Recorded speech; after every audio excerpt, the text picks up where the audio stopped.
Mukund Mohan, and I'm going to walk you through the B2B selling process over the next 5 minutes.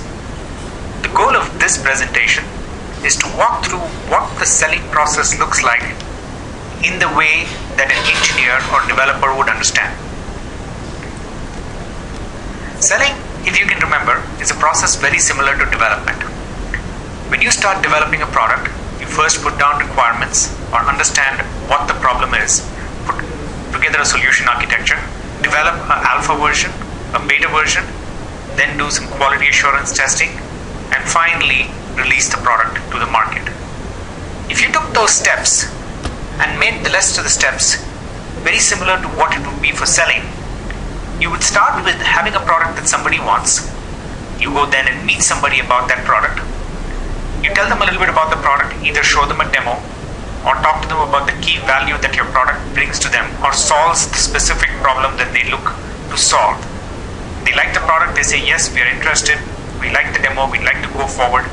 You give them some pricing information and information about how they would go about trying to procure the product, and then they buy it. So the similar set of steps that you would go through for developing a product are the set of steps that I've put together here for how to sell this product.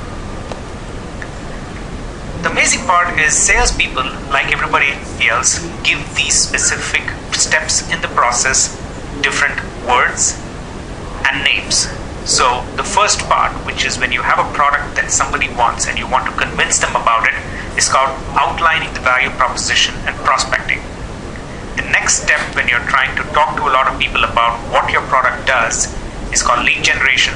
And you're managing to talk to a lot of different people, which is pipeline management, and understanding if they need your solution, which is account qualification.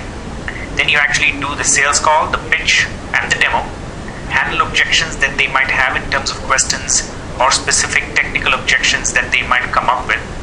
And you're trying to build the relationship so the person is interested in working with you and buying the product. And then you go ahead and put together a proposal, negotiate the proposal with the customer, and then finally you take them to the next point where you're able to go ahead and reference sell. Now if I took this process from left to right and flipped it by 90 degrees and made it go from top to bottom, then you would go through the same set of steps with smaller words. First, awareness. That is, you're trying to get a lot of people aware about your product. You have something that somebody wants and you're trying to make them aware of it. Then you go to intent, which is they are interested in your product. Then you go to decision, you make a meeting with them, or you have a specific time that you would like to be able to talk to them about your demo and your product. Then you negotiate and finish a contract, and then you do implementation, which is they actually go ahead and become a customer. So essentially, this is called the sales funnel. The same set of steps that you would go through in development, we've now taken and gone through from a sales process from top to bottom.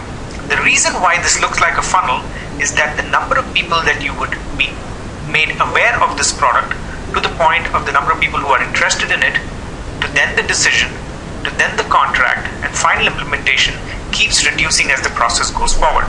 So if you want to be able to go ahead and get one customer, you have to be able to talk to 2-3 people and give them a contract, and 2 times that number who are interested in a decision, 2 to 3 times that number who are prospects who have expressed interest in working with you, and then 3 to 5 times that number essentially for people who are interested or who are not interested but you are interested in talking to. So to get one customer, typically it is not unusual to talk to 20 or more people who would express interest or you are looking to go ahead and get as customers.